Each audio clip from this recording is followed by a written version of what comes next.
Bismillahirrahmanirrahim. Mes chers étudiants, nous allons toujours continuer notre cours de Management 2, la théorie des organisations.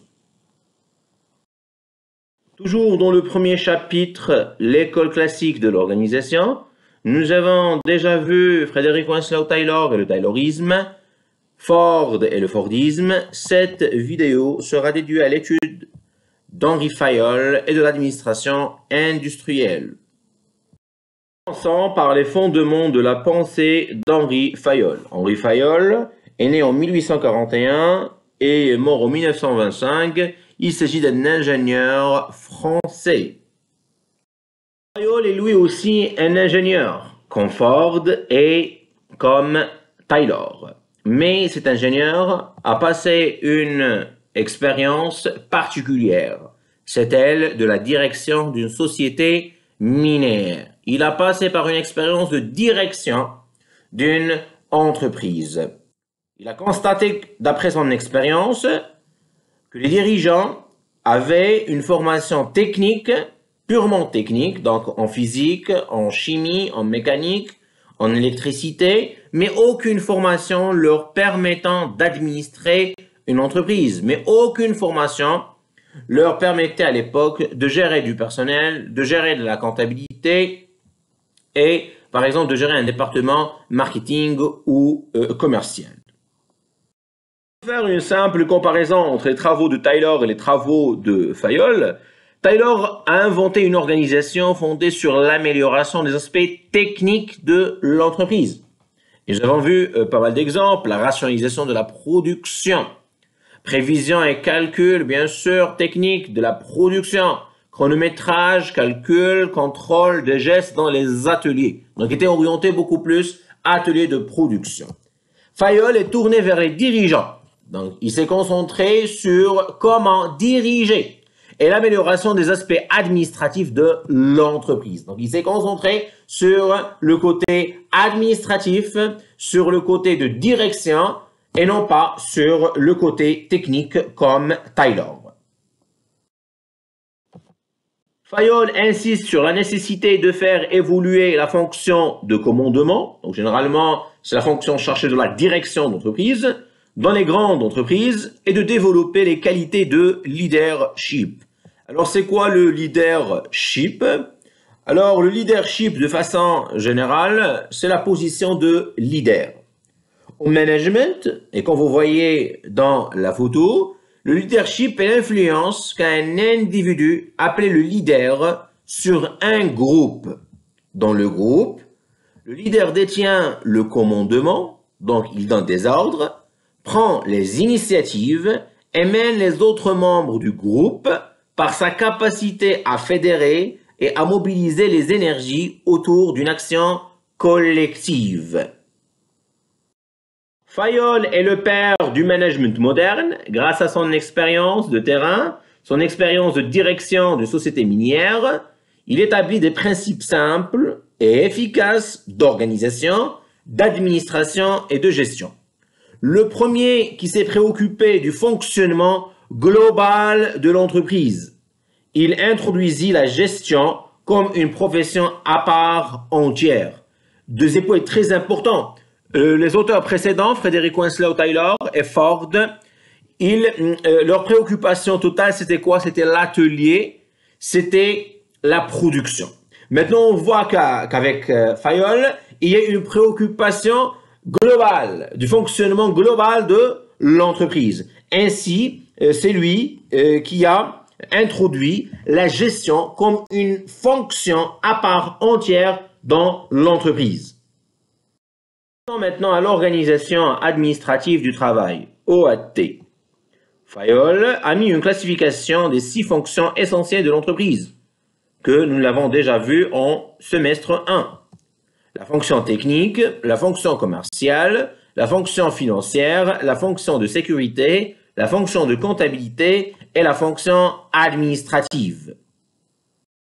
Fayol a distingué les opérations administratives. Selon Fayol, l'administration doit être distinguée des autres fonctions car elle ne peut être déléguée par le dirigeant. Il consiste à prévoir, faire des planifications, à organiser, à allouer différentes ressources indispensables au fonctionnement de l'entreprise, à commander, à tirer le meilleur parti possible des agents qui composent l'entreprise, à coordonner, synchroniser l'ensemble des actions d'entreprise pour garantir une cohérence et efficacité, contrôler, vérifier si tout se passe conformément au programme adopté au principe admis. Donc les opérations administratives sont prévoir, organiser, commander, coordonner et contrôler. La finalité des travaux d'Henri Fayol est de montrer qu'un dirigeant peut obtenir les meilleures performances de son personnel par ses qualités de commandement des hommes et d'administration des choses. Alors si, bien sûr, Taylor est orienté vers le contrôle des gestes, le chronométrage, la parcellisation des tâches, ainsi que pour tirer la meilleure performance, il faut un salaire de rendement, etc. Ford, bien sûr, s'est orienté vers la rétribution journalière de 5 $ le jour, vers le travail à la chaîne, etc. Ici, Fayol, il s'oriente vers la qualité de commandement des hommes et l'administration des choses. Pour avoir une meilleure performance de son personnel, c'est le dirigeant qui doit avoir des qualités de commandement des hommes et d'administration des choses. Alors ici, Fayol, il formule 14 principes généraux d'administration. Les 14 principes généraux d'administration selon Henri Fayol. Premier principe, la division du travail. Ce principe implique une forte spécialisation des travailleurs pour être davantage productifs. Donc la division du travail va permettre aux travailleurs de se spécialiser dans des tâches. Cette spécialisation va rendre les travailleurs beaucoup plus productifs. Deuxième principe, l'autorité. L'autorité, c'est le droit de commander et le pouvoir de se faire obéir, bien sûr, aux ordres. Troisième principe, la discipline. La discipline, c'est essentiellement l'obéissance, l'assiduité, l'activité, la tenue, les signes extérieurs de respect réalisés conformément aux conventions établies entre l'entreprise et ses agents. Donc la discipline, ce troisième principe, consiste au respect des conventions, des clauses, du règlement établi entre l'entreprise et ses agents, ça veut dire entre l'entreprise et ses travailleurs. Quatrième principe, l'unité de commandement ou l'unicité de commandement. Pour une action quelconque, un agent ne doit recevoir des ordres que d'un seul chef. Donc c'est ça l'unité de commandement. Donc chaque subordonné ne reçoit des ordres que d'un seul chef, que d'un seul supérieur hiérarchique. Principe l'unité de direction, un seul chef et un seul programme pour l'ensemble d'opérations visant le même but. Sixième principe, la subordination des intérêts particuliers à l'intérêt général. Les ambitions et l'intérêt de l'entreprise sont toujours supérieurs aux ambitions et aux intérêts particuliers. C'est-à-dire, on va prioriser les intérêts généraux de l'entreprise par rapport aux intérêts particuliers, par rapport aux intérêts personnels. Septième principe, la rémunération du personnel. La rémunération du personnel doit être équitable. Donc, il y a de l'équité en termes de rémunération entre genres, entre âges, entre mêmes qualifications, entre mêmes compétences, et autant que possible, donner satisfaction à la fois au personnel et à l'entreprise. Cette rémunération d'entreprise doit donner une satisfaction pour l'entreprise et même pour le personnel. Huitième principe, la centralisation. La centralisation est un fait naturel. Le degré de centralisation de pouvoir dépend de l'activité de l'entreprise. Neuvième principe, la hiérarchie. La hiérarchie est la série des chefs qui va de l'autorité supérieure aux agents inférieurs. Principe, l'ordre. Fayol distingue deux ordres, l'ordre matériel et l'ordre social. Pour l'ordre matériel, pour que l'ordre matériel règne, il faut qu'une place ait été réservée à chaque objet et que tout objet soit à la place qui lui a été assignée. pour Fayol, il doit y avoir un terme d'ordre d'objet. Chaque objet doit être dans la place qui lui a été réservée. Pour l'ordre social, pour que l'ordre social règne dans l'entreprise, il faut d'après la définition qu'une place soit réservée à chaque agent et que chaque agent soit à la place qui lui a été assignée. On revient au principe de right man in the right place. Il faut placer la bonne personne dans la bonne place. 11e principe, c'est l'équité. C'est la manière dont sont gérés les salariés doit susciter un sentiment de justice sociale. La gestion des salariés doit être équitable en termes de paix, en termes d'avancement, donc il y a une équité en termes de chance, par exemple, d'évolution dans l'entreprise, etc. 12e principe, la stabilité du personnel. En général, le personnel dirigeant des entreprises prospère et stable. L'instabilité du personnel est envisagée comme la conséquence de dysfonctionnements sociaux. Selon Fayol, les travailleurs doivent avoir le sentiment de stabilité dans leur travail. Car lorsqu'ils sentent qu'ils sont instables, ceci est une cause principale des dysfonctionnements sociaux, est une cause principale de la dégradation du climat social, est une conséquence principale des grèves, des manifestations, de l'absentéisme, de l'augmentation du taux de turnover. L'initiative, 13e principe, c'est la liberté de proposer et celle d'exécuter. Aussi faut-il encourager et développer le plus possible cette faculté d'initiative. Un chef qui sait donner de l'initiative à son personnel est infiniment supérieur à un autre qui ne le sait pas. Donc encourager, donner la liberté de proposition, donner et encourager cette faculté d'initiative aux travailleurs. Et selon Fayol, le chef qui sait, bien sûr, donner l'initiative à son personnel est beaucoup plus supérieur à un chef qui ne sait pas donner de l'initiative à ses travailleurs. Le 14e et le dernier principe, l'union du personnel. L'harmonie, l'union dans le personnel d'une entreprise est une grande force dans cette dernière. Il faut donc s'efforcer de l'établir. Donc l'union fait la force. Selon Fayol, dans une entreprise, il doit y avoir une union du personnel. Passons au troisième point, les apports et les limites de l'administration industrielle. Commençons par les apports. Fayol critique en particulier la violation par Taylor du principe d'unité de commandement. Selon lui, Taylor commet une erreur considérable en recommandant plusieurs autorités d'experts au-dessus des ouvriers et regrette l'abandon de l'ancienne méthode qui consiste à passer par le chef d'équipe. Donc, Fayol, il critique Taylor car il n'a pas respecté le principe d'unité de commandement.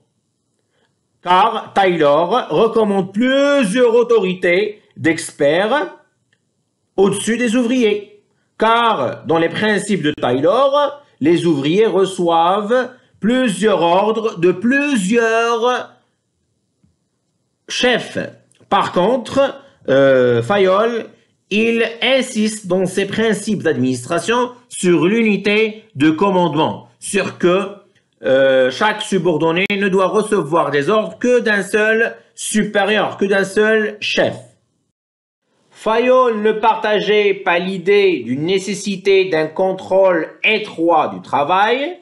Au contraire, il estimait que rien ne valait l'organisation libre des équipes d'ouvriers et qu'il fallait leur laisser le choix de la méthode et de l'outillage. Donc Fayol n'était pas d'accord aussi sur l'idée du contrôle strict au travail, soit au niveau du chronométrage, bien sûr, par Taylor, soit par la suite au Ford, car la chaîne, c'est elle qui va dicter le rythme de travail. Alors, qu'est-ce qu'il a, bien sûr, ou qu'est-ce qu'il estimait que l'organisation doit être libre, les équipes d'ouvriers doivent avoir une liberté de choix de la méthode et de l'outillage. Et on a remarqué que dans ces principes, il a insisté sur l'initiative. Pour autant, il est vraisemblable que Taylor et Fayol se complètent largement. L'un étudiant et organisant le travail depuis le poste de l'ouvrier, et l'autre faisant la même chose depuis le directeur général jusqu'à l'atelier de production. Donc les deux, Ils ont étudié et voulaient étudier et organiser le travail. L'apport de Fayol est d'avoir introduit notamment la notion de prévoyance. Donc, parmi les opérations, bien sûr, administratives, c'est de prévoir, c'est de planifier. C'est-à-dire la planification stricte, générale, autoritaire et contrôlée. Les limites de l'administration industrielle de Fayol. Cette méthode d'organisation n'a pas été adaptée à tous les secteurs d'activité à l'époque. Deuxièmement, on a remarqué une prédominance de la vision du dirigeant. Donc, l'administration industrielle s'est focalisée, s'est concentrée totalement sur la direction et sur l'administration. Une discrimination entre les cadres et les exécutants. Une rigidité de la hiérarchie. Et comme nous avons vu dans la structure hiérarchique, parmi ses inconvénients et ses limites, qu'elle est rigide. Ça veut dire que cette structure, ce mode d'organisation, ne peut pas être, bien sûr, ne peut pas s'adapter aux fluctuations, aux changements de l'environnement de l'entreprise. Passons maintenant aux questions d'évaluation relatives à cette vidéo et qui concernent les travaux d'Henri Fayol et l'administration industrielle. Première question, expliquez les fondements de la pensée d'Henri Fayol. Deuxième question, citez les 14 principes généraux d'administration formulés par Henri Fayol. Question 3, précisez la finalité des travaux d'Henri Fayol relatifs à la formulation de 14 principes généraux d'administration. Question 4, expliquez les critiques adressées par Fayol au modèle taylorien. Trouvez des éléments de réponse indicatifs dans la vidéo suivante, titrée Évaluation relative au chapitre 1, Fayol et Weber.